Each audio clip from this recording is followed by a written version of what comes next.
welcome to my channel, Life is Ari. So today I'm going to do a short story time, and I'm going to try to make it really fast because this is 2 videos in one day. I just got done filming my Valentine's Day, Get Ready With Me, chit chat, and today I'm going to do a story time on my labor and delivery. I'm going to kind of speed it up a little bit and not add as many details because there's a lot to put into it.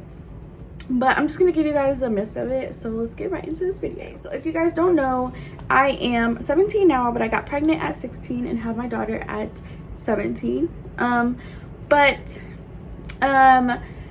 was, let's see, how many months was I? Okay, I was 8 months pregnant. Technically, I was 8 months pregnant. And I just had my baby shower the 2 nights before. Like, I was still putting all the baby shower things away and everything was not put away yet. Like, that's how unprepared we were. Thank God that I started buying things at about 6 months. Like, when I found out her gender, I just started buying everything I needed and putting it away. So we had everything put up and everything. And everybody was like, you're so crazy, girl. You putting all this stuff up and your baby still has a whole month to go. Or your baby still has like a couple weeks to go and you're just thirsty, girl. You thirsty. So for some reason, you know, you have this mama instinct. Like, no, I need to do this like right now. Like, I need to have this up right now. I need to put her clothes away right now. I need to make sure everything is ready right now. My bed needs to be clean right now. This room needs to be clean right now. Like, I need to have everything ready. My hospital bag, her diaper bag.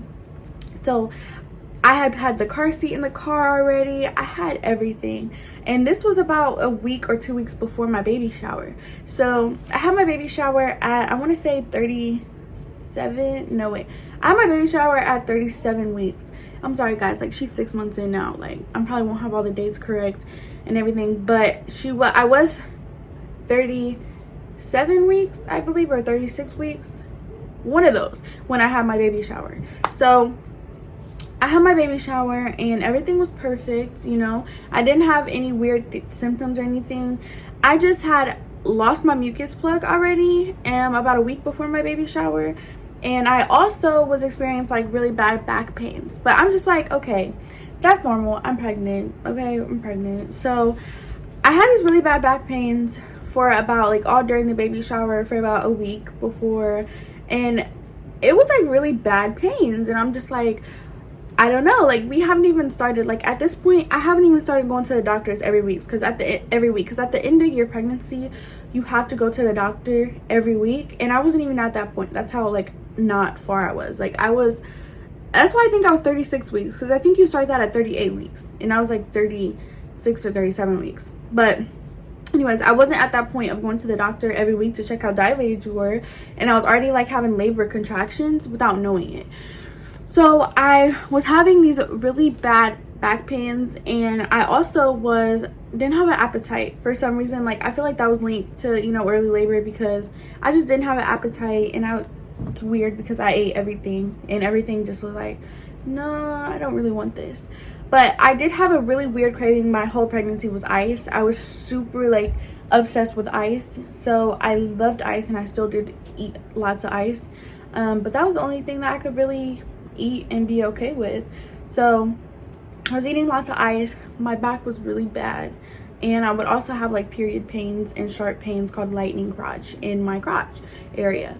So I was having all these symptoms before my baby shower, and then on my baby shower day I enjoyed myself. I didn't have anything crazy happening except that night. That's why I think it was that night. No, it was the next night. Okay, so we put everything away that night. And then the next day, everything was normal. You know, I had my back pain still, but I didn't think anything of it. So we had a normal day. I wasn't in any pain. Nothing different at all. Like, with my pregnancy, with the baby. You know, the baby wasn't moving as much. She wasn't moving as much as she normally would. But I was just like, okay, whatevs. So that night, it was 1 o'clock in the morning or 12 o'clock in the morning. We were getting in bed. I just had my PJs on, and I just got out the shower. And I was in bed and waiting on her dad to get in bed with me, because I can't go to sleep unless he cuddles me. Okay, so I'm in bed, got my covers on, waiting on him to come cuddle me. and we and him getting a little argument. Like, we're just in a little argument about like something. I think I was ready to go to bed and he wanted to get on the game or something. Honestly, like, sorry y'all, I'm not that way no more, but I really like wanted to be nurtured at this point because I was just really big and pregnant and just wanted to be held like a baby. So I wanted him to get in bed and he wanted to play the game or something like that. So he gets in the bed, and then right when he comes to cuddle me, I have this gush of something, and I'm like, oh my gosh, I did not just pee. Like, I don't pee myself, and I know pregnant people, like, you know, like, you do you, they let out drip sometimes, but I've never full-blown peed my pants. So I'm like, oh my gosh, it feels like I just peed my pants, except it wouldn't stop. Like, it just would not stop. So at this point, I'm like, I instantly feel it come out, and he's like, did you just pee on me? I'm like, no, I did not just pee. And he gets up, he's like, oh my god, we're having a baby. He's all happy. He's like, let's go, let's go, let's go, get out of bed, I got the bags, we're putting it on the car. Oh my gosh, I just messed that thing up. Anyways, he's like, oh my gosh, we're getting in the car, we're gonna have everything ready. Sean, that's what my mom's saying. He's like, Sean, her water broke, we're going to the hospital, she's having a baby. And I'm just like, still at this point, he's getting up, like, are you sure, you know, and then starts freaking out and doing all that. And I'm still in bed as he's like freaking out, excited, and I'm just like, oh my god. Like, I started bawling, crying. I was not ready to have her, and I think the reason why I wasn't ready is because I was just like, no more sleeping in. Like, it's about, like, reality is about to kick in. Like, you know, I was excited about meeting my daughter, of course, but at the same time, I was just like, my life is about to change in this moment. And it was an overwhelming feeling. Like, it was like, I waited so long to get to this point, and honestly, I didn't get to enjoy the rest or the end of my pregnancy because I didn't have the end of the pregnancy. She was born 4 weeks early. She was born premature. So I was just like thinking, like, it's too early, like, you should not be coming, like, what is going on? And that's why my mom was like, girl, like, your water did not break, we'll go to the hospital, but I don't expect a baby tonight. And then she's like, actually, like, because I go in there and it's dripping down my leg, it's gushing down my leg, and my brother comes up the stairs and he's like kind of like an awkward smile, like, oh my god, that's like kind of amazed, I think, like, oh my gosh, that's kind of cool.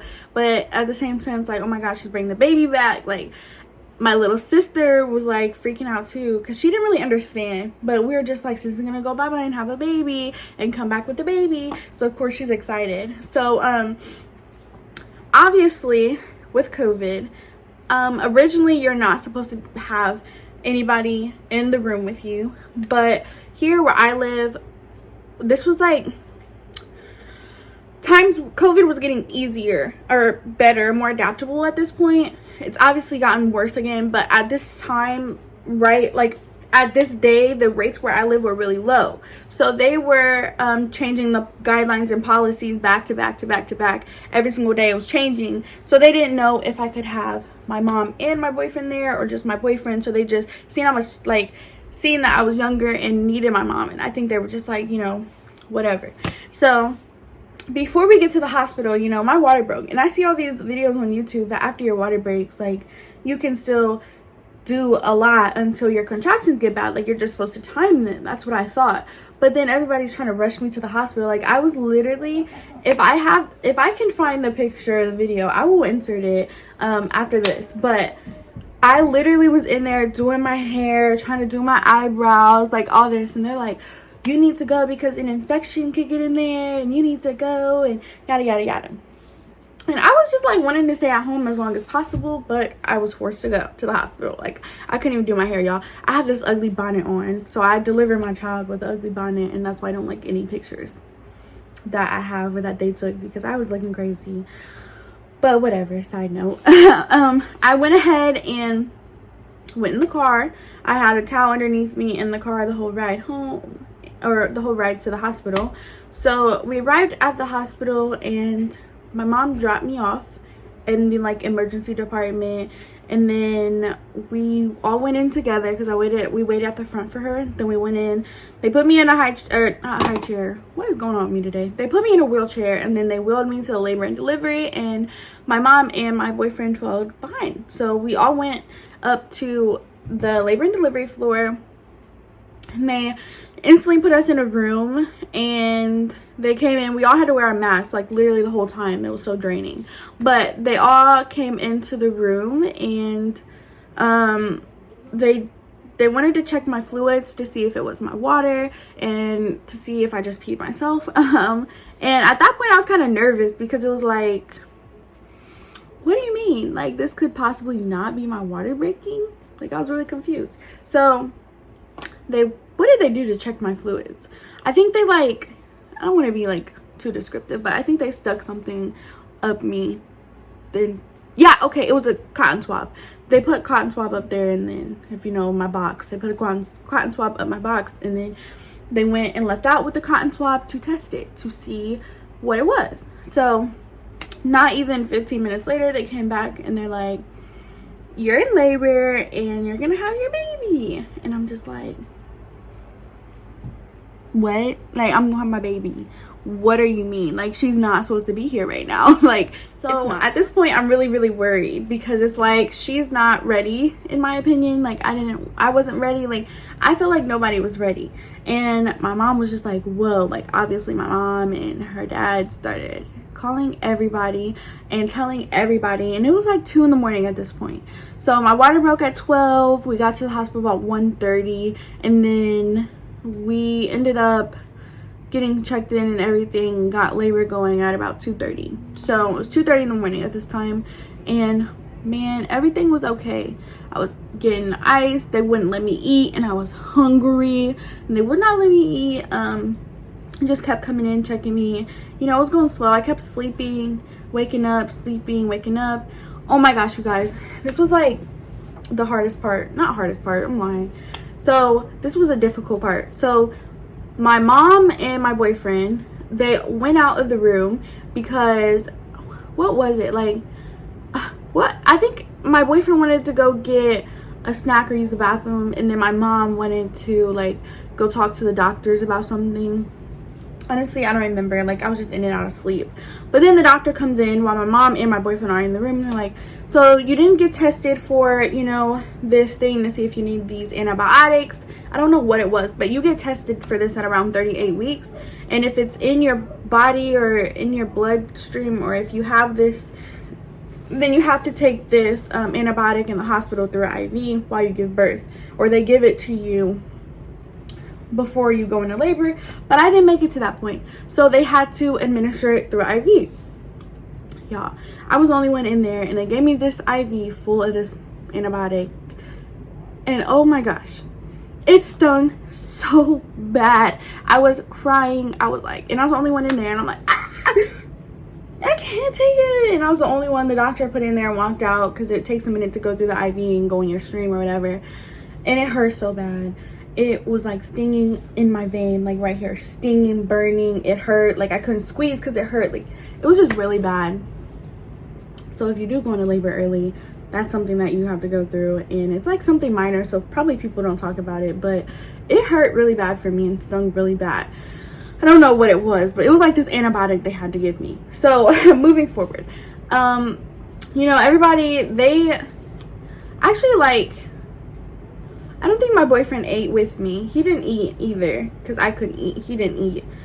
And I believe, I don't know if my mom ate either. Like, I don't know. I don't remember. I was just in and out of sleep. So at around, I want to say, it was all going really slow. I mean, I was having a few pains, but not too bad. They gave me medicine to speed everything up. I think it's Pitocin because my water broke, so they didn't want to send me home. But, like, I wasn't progressing. So finally, it was about 7 something at night. This is the picture of me being rushed, getting ready before labor. And then this was the last pregnancy picture we took together at my baby shower 2 hours before I went into labor. So mom and them left. Everybody left, me in the room by myself. They went to go get my bags. I'm having a contraction right now, but I'm a G. Well, they gave me Pitocin to speed everything up, and I ended up like, things started progressing. I had a few back pains, not too bad. Things started progressing about, I want to say 9 o'clock that night. Like I said, times are probably wonky. It's 6 months later, but things started progressing really fast. Maybe it wasn't 9, maybe it was like 6 or 7, I don't know, but it was like that night. So things started progressing. My contractions were getting really bad, mainly in my back and my spinal area. It was so bad. It wasn't in the front for me, not too bad, but it was in my back and like my lower area. So I was like freaking out. It was so bad. Contractions are the worst part so far, and I wanted to do no epidural, but I made it to 3 centimeters and got an epidural because I think like they say like Pitocin makes it your labor worse or something like that. I don't know, but I made it to 3 or 4 and called the epidural. I was crying, screaming, I need the epidural. Like, I got the epidural. So the epidural, basically, nobody can be in the room except, you know, you and them, but they let my mom stay in the room because like whatever. They let my mom stay in the room. My boyfriend went out in the hallway, I believe, unless they let him stay in the room too. Either way, they brought the epidural in. The guy came in and he did the epidural. You know, they make you sit on the side of the bed, and then they put the needle in your spine and to numb you, and then they do the epidural. So they did the epidural for me. Oh my gosh, I say this all the time and it's not good, but the best feeling in the world.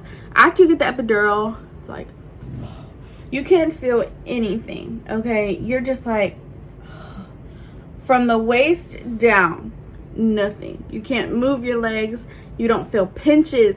And the way I explain it is icy hot all down your body. That's what you'll feel when you get the epidural, is icy hot and then nothing. So I got the epidural. It worked for about 40 minutes and then everything was back the way it was. And obviously that meant he didn't do the epidural right, which is like nothing on him. They tell you like it could work or it could not work, you know, it just depends. So it did not work and it was back. So this time it was back, and because the epidural needle was in there, they kept telling me I could higher the dosage, and I kept doing it, and it wasn't working. So about an hour later, I couldn't take the pain anymore. So he's like, okay, we probably put the epidural needle in wrong, not far enough. So I could either take it out and reposition it, or what do you want me to do? And I was just like, you want to go back in my back, and I'm having these bad contractions where I can't sit still, and you have to sit still for the epidural, and you're telling me you want to go back in my back. That's what you want to do. And he's just like, yeah. And I'm like, okay, do whatever you feel like will work. So they lift me up, they reposition the needle in my back and the epidural, and it worked for about 10 minutes after he left, and was back to hurting the worst pain in my life. Because I had the epidural needle in my back, it made my contractions so much worse, because it's like an unnecessary needle there because it's not doing what it's supposed to do, and it hurt so bad. Like, it was really bad. I don't know how to explain these contractions with the epidural, but the epidural didn't work for me and actually made labor 10 times worse. I wish I didn't get it, because now I still have back pains from it to this day. I don't think you ever stop having back pains from having an epidural, but it hurt really bad. Contractions were freaking terrible, and it's actually what makes me think about not having any more children. But contractions were terrible, and my epidural didn't work, so I got it for no reason. So I keep telling them, like, I feel something down there, I feel like I need to push. And they're like, well, give us a few minutes. The doctor's not here yet, you know. Just give us a few more minutes. Because at this point, I'm dilated to 7. And they're just telling me that to hold me off. But I feel like I need to push. So I don't push yet and wait about another 30 minutes. And I shoot it from a 7, or shot from a 7 to a 9 centimeters. So at this point, they felt me and they're like, you know, we can do a couple practice pushes. So I'm like, okay. So I start practice pushing. Everything's ready. All the doctors are in there. And then I start the real thing. So pushing. Okay, so let me explain this. When you are pushing, you have to push on your contractions, if that makes sense. So when you have a contraction, they want you to push. For me, it was hard because my back, where the needle was, hurt so bad, and I was on my back pushing on that needle, putting that pressure on my spine at the same time having a contraction. It hurt so bad. So I was doing that. I was pushing on my contractions, and it just was not getting better. Nothing was working. So I pushed for 3 hours straight, and I was going in and out of consciousness. I was like, and then waking up saying crazy things, like just crazy things. I was dreaming. I was like, I just remember being somewhere else, and then like in a dream or something, and I come back and I'm like, I'm still here pushing. Like, are you kidding me? Like, take me back where I just was. Like, in my dream, like, take me back, because it was just so exhausting. Like, it was so bad. So finally, 3 hours later, I pushed, and I pushed, and I pushed, and I pushed, and I pushed so hard that I just like could not deal with it anymore. I literally felt like I was gonna pass out, and like I passed out a couple times, but I felt like I couldn't do it. I felt like I could not do it. They brought up not contractions, they brought up a C-section, and I was like, please, like whatever. But they didn't bring it up to me. They brought it up to my mom, and at this point my mom was telling them like, please, like let's just do something else. Like, she's literally suffering. So the time they were gonna retreat and then change plans and go to a C-section, I pushed her head out, and they felt her hair, they seen her hair, and they're like, oh no, you got this. So about 45 minutes later, 45 minutes, like for me it was not just a push, and it's not that I wasn't pushing good enough, it just like she was stuck and we couldn't get her out. So she finally comes out, and she's so perfect. She weighed 5 pounds. She came out at 11:10, August 3rd. Isn't that crazy and ironic? She came out 11:10 and not 11:11. Like, what? But anyways, she came out August 3rd at 11:10 p.m. and 2 days after my baby shower. But it was like a crazy labor experience. After I gave birth to her, my mom went and got me and her dad Wendy's, because that's what I wanted. So I got that fo, and my mom brought it to us, and then my mom actually went home, and after I had the baby and everything, she brought us back food, and then she went home and went to sleep, because you know we spent basically 2 nights there, like 1 day plus a night of us all being up. So she went home, she got rest, and yeah. I was so in love with my baby girl right when I seen her. Like, it was crazy. I love my little girl, and you know, that was just an amazing feeling, feeling her right here on your chest for the first time after all the exhaust and everything I went through. Like, it was so amazing and overwhelming. So after I gave birth to her, they switched us into like a room, and we were in the room, and I instantly put her on the boob, and we, you know, we're relaxing, and I was getting the hang of it. Her dad was getting the hang of it. We took pictures, and then we finally fall asleep, finally get her to sleep. I finally go to sleep in the hotel. I'm not in the hotel, I wish. In the hospital. So we're in the hospital. It's 3:30 a.m. I'm finally in a deep sleep after giving birth. Pushing for 3 hours. He's finally sleeping, the baby's finally sleeping, we're comfortable. And then the doctors come in, and they're like, hey ma'am, we're gonna have to switch you guys to a separate room, because we don't have any room on the birthing unit anymore, and there's more women. Like, basically there was like too many people and not enough rooms on the birthing floor. So they switched us, me, my daughter, and my baby's father, like my boyfriend. Why do I always say that? Me, my daughter, and my boyfriend, they switched us to another room on the children's unit. They put us in a closet-sized room, because these rooms are fit for children, like like it's a children's room. They put us here on a whole separate floor, and on this, like literally in this room, all it fit was a bed. In order for her, like for us to put her in the room with us, we had to like leave the door open for her like little bassinet that they have in the hospital to fit in there. the little incubator thing, would not fit in the room. She was halfway, like, kind of out of the room, and the door had to stay open for her to fit in there. And it was just crazy. Okay, like, why would they do that?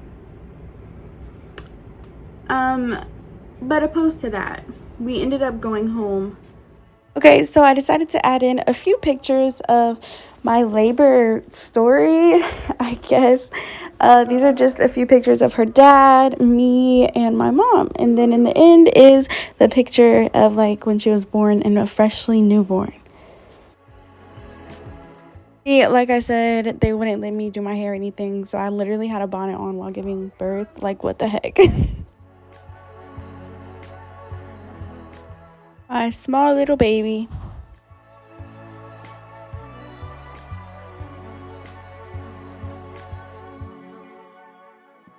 So opposed to that, we ended up you know, going home the next day. But it was just so surprising to me that they did that, and it was like, what the heck? Really? Why you do that? But, like, even my boyfriend had to sleep in the same bed as me. Like, we slept in the same bed that last night because there was no room for him, and it was just like, what the heck.